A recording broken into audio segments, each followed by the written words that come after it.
السلام علیکم ورحمة الله وبرکاته.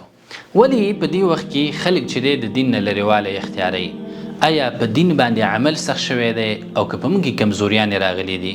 راځئ په دې باندې خبرې کوو او دغه رنګې د دې اسباب هم بیانوو چې څنګه یو انسان په داسې وخت کې چې فتنې ډېرې شوي دي، انسانان چې تغییر ډېر زر کوي، بدلون ډېر چې زر را روان دی، په خپل دین باندې ثابت قدمه پاتې کېدلی شي. رسول الله صلی الله علیه وسلم فرمایي چې په خلکو باندې به داسې وخت راشي چې په دین باندې صبر کوونکی او ثابت پاتې کېدونکی هغه به داسې وي لکه یو انسان چې دی په خپل لاس کې د اور یوه سرکوټه راواخلي. موږ هم چې دی اوس په هغه وخت کې یو، نو څنګه کولی شو په خپل دین باندې ثابت قدمه پاتې شو؟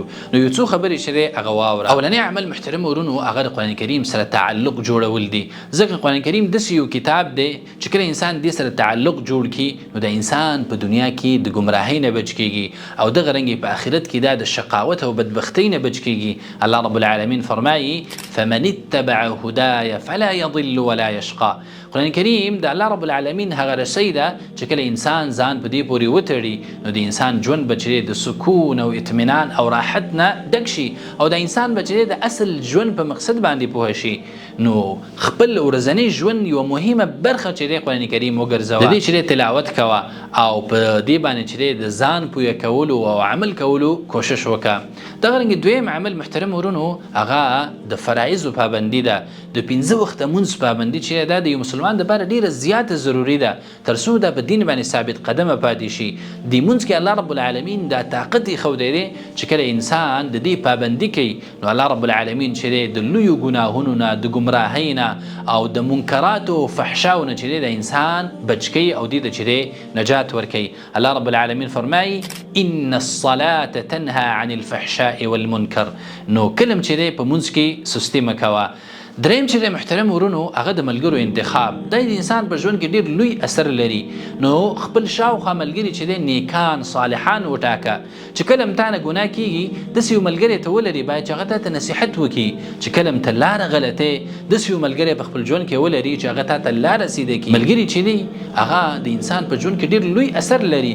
دې وجې نه رسول الله صلی الله علیه وسلم فرمایي المرء على دین خلیله. انسان چې دی هغه د خپل ملګري په دین باندې وي.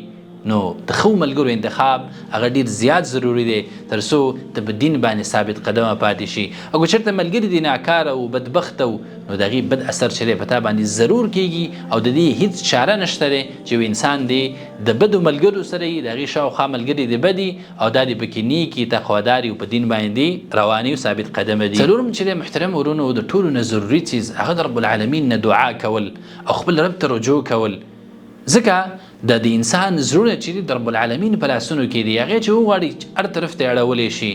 نو کلم چې دی په دې باندې غرور او تکبر نه دی پکار چې ما سره علم دی، زه تقوادار یم، نه پکار ده چې همیشه موږ د رب العالمین نه د ثابت قدمۍ دپاره دعا وغواړو.